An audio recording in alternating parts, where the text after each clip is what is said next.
Boston Celtics clinched the top overall seed.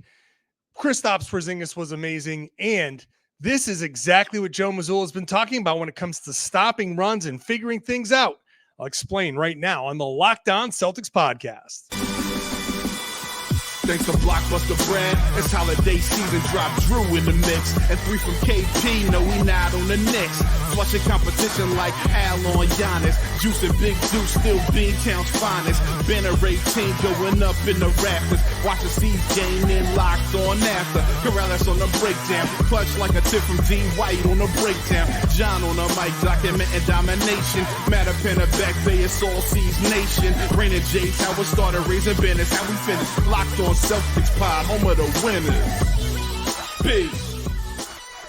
Hey there, welcome back to the Locked On Celtics podcast right here on the Locked On Podcast Network, where it's your team every day, and I've got you covered every single day, Monday through Friday, plus bonus podcasts on the weekend when they play. So subscribe wherever you get your podcasts, watch the show on YouTube, get in the comment section, let me know what you're thinking. If you're new to the show, I'm John Karalis. I used to play a long time ago. Now I'm covering the Celtics for Boston Sports Journal. Today, I'm coming to you from the TD Garden. I'm in that same room. Last time I was here, the alarms went off. So hopefully the alarms don't go off this time around, because that would just be weird. I am talking about Boston Celtics 135-100 win over the Oklahoma City Thunder. No Shai Gilgeous-Alexander, no Jalen Williams, J-Dub, the big dude, their second best player. So take that for what it's worth. Would it be a 35-point win over them? No, but I feel like it still would have been a win because the Celtics treated this like a clincher. They said after the game, they treated this like a playoff clincher. Joe Mazzulla said, we wanted to simulate this. This is a clinching game, so let's do it. Let's clinch it. Let's make this meaningful. And they did. So I think this was a game that they were kind of going to go out and win regardless. Today's show is brought to you by FanDuel. Make every moment more. Right now, new customers get $200 in bonus bets with any winning $5 bet. That's $200 if your bet wins. Visit FanDuel.com/lockedon to get started. So later on, Jaylen Brown's bounce back, which impressive. You know, like it was impressive that he stayed in this moment. I'll talk about that later. I'll talk about the run. That third quarter, there was we'll call it 18 minutes from the start of the third quarter through halfway through the fourth quarter. That's just, I love that whole stretch from the OKC run to the stabilizing to the answer. It's nice segmented pieces that we can talk about, and it's all part of this. I just love that stretch. So I'll get completely into that in just a second. But let's start with the Celtics have clinched the top overall seed. They've won 60 games. There's 6 games left. They've won 60 games before anybody in the East has gotten to 50. And no guarantee that anybody else in the East is going to get to 50 at this point.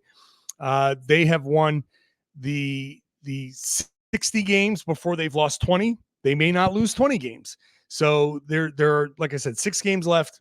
And the Celtics have we'll see how it goes over these next 6 games. I have no idea what to expect, honestly, because as I've said before, they need to ramp up. They need to keep guys fresh. They need to keep that chemistry, the cohesiveness. Guys got to keep sharp. And you don't want to lose 3 weeks of playing NBA basketball, right? Because the Celtics have this entire upcoming week. So basically 2.5 weeks, I'd say. They have the rest of this week. They have the Friday game. They have all of next week. And then they have a Sunday game. And then they have a week off while the play-in tournament gets figured out. So that's still a lot of time. They still need to stay sharp, like I said. So there will be games where guys go out there and play like it's a playoff game. There are going to be games here where Tatum and Brown get 40 minutes just because they need to play 40 minutes of NBA basketball to stay fresh, to keep that cardio up.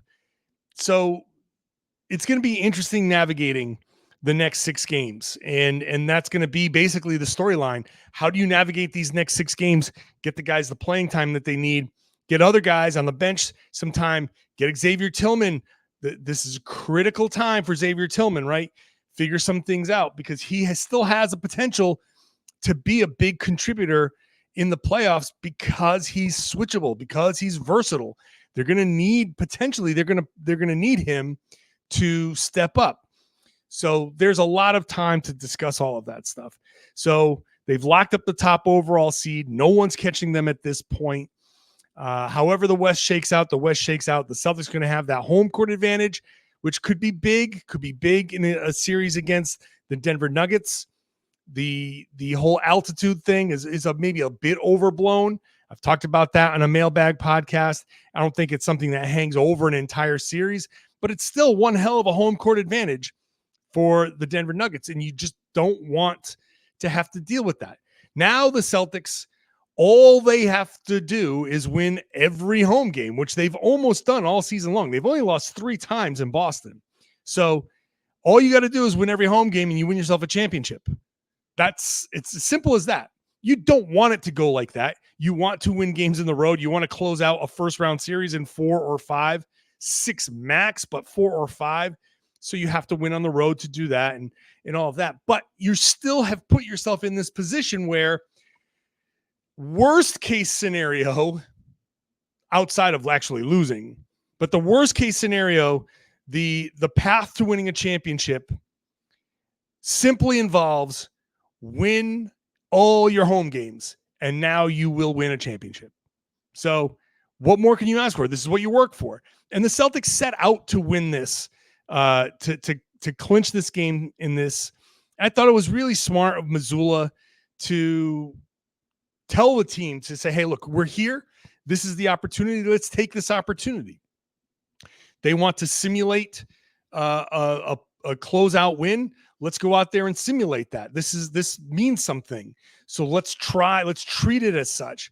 And it gets them motivated. Guys after the game talked about like finding that motivation in this spot. And that to me is any little trick, any little thing that you can do to get guys going. And hey, treat this like a closeout game. Great. The Celtics went out there, treated it like a closeout game, and they won. They did a good job, I think, in the first quarter. It was a little bit back and forth, and the Celtics didn't exactly hit a ton of shots. Josh Giddey got going, and I think once Josh Giddey came out in the first quarter, that changed a lot for the OKC Thunder. Obviously, with no SGA, no J-Dub, it's just a different team, and that you take away your 2 top options, it's going to hurt any team. So I'm not going to sit here and be like, I'm not crowing about a win. I'm not turning this into, this is what's going to happen if they meet in the finals. No, it's not. This is meaningless in terms of that. But meaningful in that they clinched and accomplished something, and then it's something that they set out to do. Giddey comes out. Giddey was getting to the rim at will. I didn't like the way they were protecting the rim necessarily, but they got enough stops at the rim. Porzingis was awesome, 5 block shots. But once Giddey came out, the Celtics were able to go on a run to close the first quarter, to close the quarter strong. That's what they try to do. 7-point lead after 1. They doubled it heading into halftime. So they had a nice 14-point lead. Kristaps Porzingis punished the mismatches, punished them like crazy. Anytime they switched onto a smaller guy onto him, he got that switch and got to the spot that he kind of wanted. They made a little bit of an adjustment after the initial kind of burst, try to get him better position, get him better balance. Porzingis and the coaches talked about it, and they kind of repositioned his footwork. And instead of letting some of the guys get underneath him and kind of push him off his spot, he kind of claimed his spot a little bit better and was amazing and got to what he needed to do. Finished, drew Chet Holmgren out to clear driving lanes, and just was that they had no answer. They really had no answer for Porzingis in this game. He finished with 27 points, 12 rebounds, 4 assists, 5 block shots, a steal, 3 offensive rebounds, no turnovers, 11 of 14 shooting, 3 of 3 from 3, 2 of 2 from the line. If you want to nitpick, you probably want him to get to the line a little bit more, but there were a couple of fouls that didn't get called. Whatever, fine, not a big deal.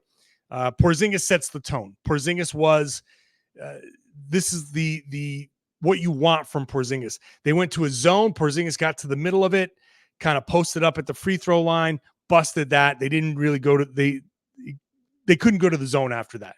Once it was clear that Porzingis was going to punish that, they got away from the zone. So Porzingis was the driving force behind the Celtics offense. And then they just kind of flowed off of that. Tatum had a good game. Jaylen Brown, I'll talk about him later, but they got some good performances. Drew Holiday had a nice performance. Derek White picked his spots.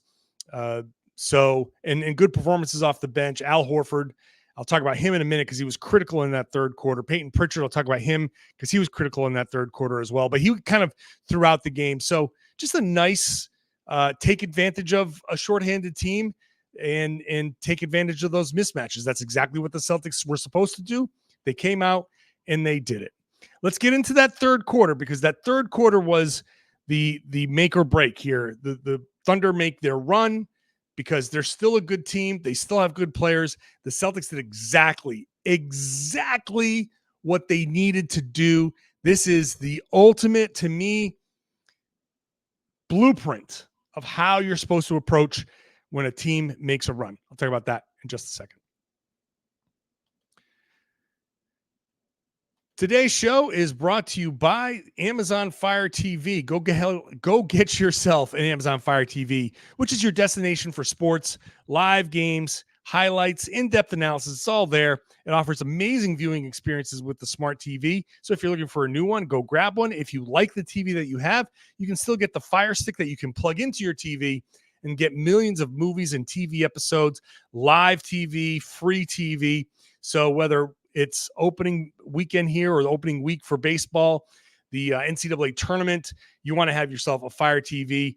They've got the Fire TV channels, which delivers a constant supply of the latest videos from your favorite sports brands. That's all free. And that includes us. You'll see me, Locked On Celtics, will be on there a lot here with the, so go check that out there as well. March Madness, it's all there. It's all there.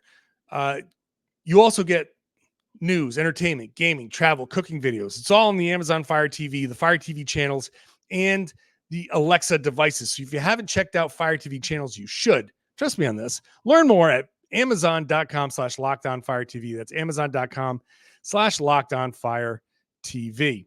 Today's show is also brought to you by FanDuel.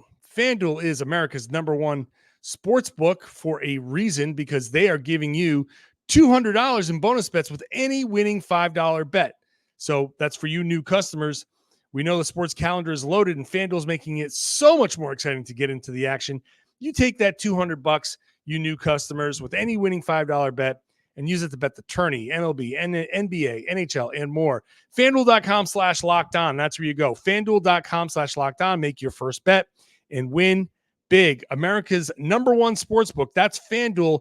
And another reason why America's #1 sports book, it's because they have the tools to help you stay protected, set your limits, set your goals, keep gambling fun. We talk a lot about sports gambling. I think gambling can be fun, but use the tools to set your limits so you're just spending your disposable income. You know what you can spend, and you can have fun with it. It's America's #1 sports book, FanDuel.com/lockedon. Thank you for making Locked On Celtics your first listen every day. Go check out Locked On Sports Today. Locked On Sports Today is available on YouTube. It's free, 24/7, streaming there all day, every day. This show will show up there. And as I said before, you can find it on that free Amazon Fire TV app, the free Fire TV channels at amazon.com/lockedonfiretv. It's a great way to get the Locked On Sports Today 24/7 streaming channel. And as I said before, this mug is going to be on that streaming channel all the time. So go check it out. That should be a selling point and not a deterrent. Now let's get back into this discussion. Third quarter. Okay, this is the critical point here. Celtics are up 14. Nice lead. Not a big lead, though. Not a big enough lead. We've seen that. Celtics have had bigger leads and lost those. People are worked up because over the course of that road trip, the Celtics have lost big leads. So here come the Thunder, right? Thunder make their run in that third quarter. They cut a 14-point lead down to 7. It's an 11-4 run. Celtics call a timeout. So let's start with that. 11-4 run. Celtics call a timeout. All of the talk about Joe doesn't call timeouts. Well, there you go. They treated this like a game they wanted to win, like a clinching game. So in that situation, Missoula calls the timeout. No worries about that, right? So segment 1 of this series here that I'm talking about, the first chunk of it is OKC makes a run. Good for them. Chet Holmgren comes out. He's super aggressive. The Thunder are forcing turnovers. They get 2 turnovers, and they got a block shot on a Jaylen Brown layup, which might as well be a turnover, right? Because when you get blocked at the rim, it starts in the 5-on-4. And the way Jaylen was playing through the first 3 quarters, he wasn't getting back into the play. So those basically become turnovers. And turnovers fuel these runs. You don't score, they do. That's what a run is. 11-4 is a whole lot of them scoring and not enough of you scoring. So they call a timeout. Part 2, stabilizing. It's very much like an ER episode. You get the first is the trauma. Now you've got to stabilize the patient. How do you stabilize the patient? You got to start making some shots. And the Celtics come out and start making shots. Al Horford is huge in this regard. Peyton Pritchard is huge in this regard because Peyton comes in and his energy, he's moving the ball. He's pushing the ball. The Celtics are moving the ball around the perimeter. They're getting good looks. Now for the next 4 minutes or so, it's just trading buckets. And that's okay. What that does is it stops the run. Right? It's the tourniquet. It stops the bleeding. So OKC has now cut the lead to 7, and it doesn't really go anywhere beyond that. It drops to 6, goes up to 8, back down. So it's right there. Everything for a couple of minutes, like 4 minutes, is Thunder score, Thunder get fouled, which they got fouled a ton in that third quarter. There's like 7-8 fouls on the Celtics in that third quarter, which was part of the problem too.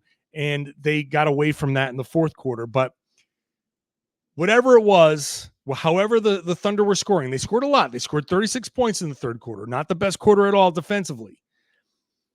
But here they're making the run. They're still a good team, right? We're not going to sit there and say they're just SGA and J-Dub. Holmgren's good. The other guys that they have are good, right? So they keep scoring, but now the Celtics are answering. So now that stops the run. It doesn't stop their scoring. It just stops the run.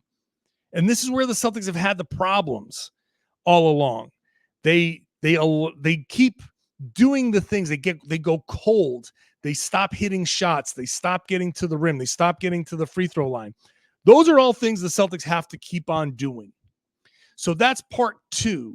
Part 3 is now Boston has to go on a run of their own, which Peyton Pritchard keys with a steal with about 4 minutes to go. So that last 4-minute chunk or so, now the Celtics go on a run of their own.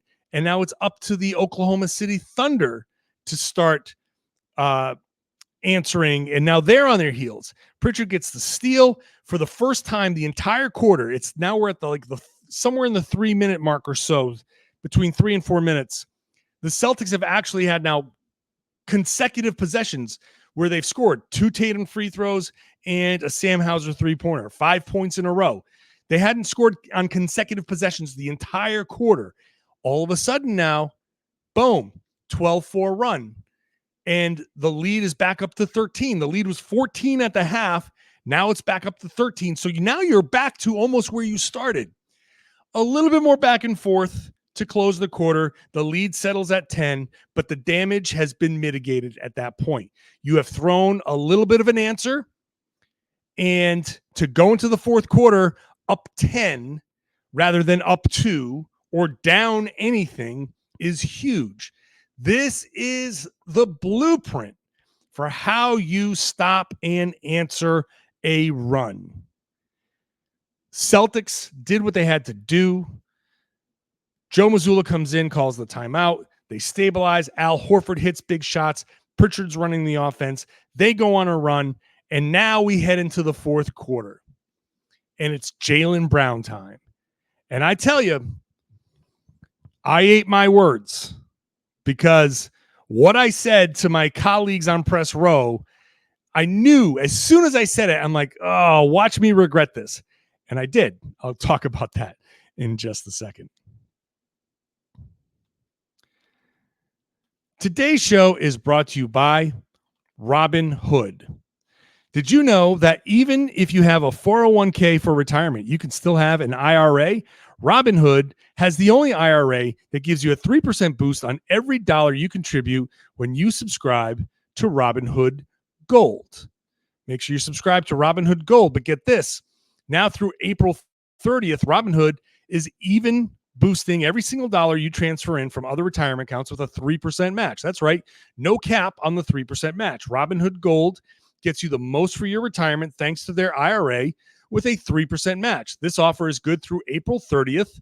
Get started at robinhood.com/boost. Subscription fees apply. And now for some legal info. Claim as of Q1 2024, validated by Radius Global Market Research. Investing involves risk, including loss. Limitations apply to IRAs and 401ks. 3% match. It requires Robinhood Gold for 1 year from the date of first 3% match. Must keep Robinhood IRA for 5 years. The 3% matching on transfers is subject to specific terms and conditions. Robinhood IRA available to U.S. customers in good standing. Robinhood Financial LLC member SIPC is a registered broker dealer. Thanks for making Locked On Celtics your first listen every day. Go check out Locked On NBA.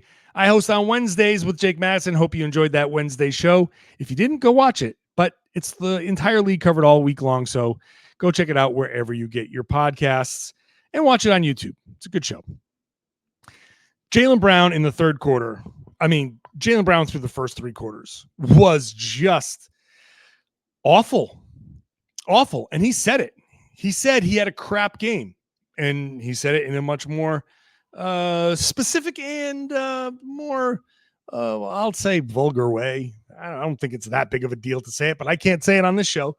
So he said he had a crap game. He admitted it. He knew, but I will say that in the past, there would be no getting Jaylen Brown out of whatever funk he's in at that point. For whatever reason, he said he didn't feel his best. So he struggles incredibly through 3 quarters. Okay. I said after he dribbled the ball off his feet and it went out of bounds with a minute to go in the third quarter, which, by the way, I talked about the turnovers of the third quarter. The Celtics had the 2 turnovers and the Jaylen block shot got blocked. That turnover where he dribbled the ball off his feet with a minute to go was the only other turnover in that quarter. So that's how good the Celtics were in responding. So after he does that, I turn to my colleagues on Press Row, the guys from Mass Live, Steve Hewitt from the Herald, and I was like, guys, I don't normally say this about star players, but they might need to sit Jaylen Brown down. And we all kind of like chuckled at it like, yeah, man, he's having a horrible game. Like that, they might actually need to bench Jaylen Brown at this point. And then as soon as I said, I'm like, watch him come out and hit the first 3-pointers in a row to start the fourth quarter. And he immediately hits a 3-pointer. And Steve Hewitt and I look at each other, we're like, oh man, to the point where I was like, if he hits 2 more, I'm going to need you to tweet what I said as confirmation. So they believe what I said. But he goes off in the fourth quarter. He was 4 of 14 in quarters 1 through 3. He was 4 of 4 in the fourth quarter. He steps up and has an absolutely perfect stretch, first 6 minutes of the fourth quarter, to go 10 points, 4 for 4, 2 of 2 from 3. He had, I think, a couple of assists in that spot as well. He just was spectacular. Like the first 3 quarters didn't even happen. So credit to him, because he knew he was playing poorly. And as I said, like in the past, there's no doubt Jaylen Brown would have completely gone into a shell. Now, I'm talking about like years ago. I'm not saying that this is like last year, but this is years ago. And I bring that up, and I bring it up, I've brought it up more than once this season as to highlight just how far he has come as a player. That he's gotten so good that he's able to shake these things off. And it was a pretty significant thing to shake off because he, like I said, was not playing great. He had 5 turnovers, but not after the fourth quarter. In fact, let me just double check. He did have, I think he had 1 in the fourth quarter, but that was like towards the end where I don't even think he should have been in the game at that point. The Thunder kind of raised the white flag and said, all right, garbage time. And Mazzulla kind of had all of his guys back out there. I don't know if he was expecting the Thunder to kind of toss in the towel there, but he got everybody out eventually. But Jaylen was huge in that fourth. This was a point where, like I said, the Celtics had gotten through that third quarter. They held off the run. They kept that lead at double digits heading into the fourth. And it was a critical stretch. Jayson Tatum was sitting on the bench to start the fourth quarter. What were the Celtics going to do with Tatum on the bench? And I haven't really mentioned Tatum in this podcast because Tatum had a really good game overall, but it felt like so many other things happened other than Tatum's, what Tatum's game was. But he had 24 points, 7 rebounds, 3 assists. He just didn't play in the fourth quarter. So kind of like, oh yeah, I kind of forgot about him because in that fourth quarter, when all that run was being made, it was Jaylen and it was other guys. So credit to Jaylen for stepping up, for not forcing Joe Mazzulla to put Tatum in any earlier, and being, allowing Tatum to kind of sit the entire fourth quarter and kind of keep the minutes at a reasonable spot. So yeah, Jaylen stepped it up. So now I don't know what's going to happen now. Celtics play Sacramento on Friday. Jaylen did say he's dealing with a sprained ligament in his left hand. I don't know how that's going to impact him. It seemed like the fall in New Orleans kind of made something worse in there. It seems like he's trying to play it by ear. I don't know if him taking a little bit of time off is a good idea or playing through it is a good idea. I really don't know. It kind of depends on the injury. Whatever he needs to do to get it right, he should get it right and take his time. So maybe he sits out Friday. Maybe he sits out on Sunday. Who knows? Maybe the next time we see him play is Milwaukee. Give him some time to get his hand right a little bit. Or I don't know. Maybe sitting out doesn't matter with this kind of injury because it's not going to get right in 2-3 days. Hard to say, but I hope he gets that better. I hope it's not an issue in the playoffs because it would be a shame for that to be something that's a hindrance moving forward. But great finish, great recovery to a very bad game for him. Steps up when they need him to, and the Celtics blow it open in the fourth quarter. Clearly not a 35-point game throughout this, but it ended up being a 35-point win just because of the fourth quarter and circumstances. Definitely not that dominant a win overall, but a good win, a nice win. Their 60th win, and now the Celtics can kind of figure out how they want to close out the season. I will obviously be here after all of these games. I will be here to talk about those moving forward. And, maybe a couple of these games on the weekends, those podcasts get a lot shorter because who knows what's going to come out of them.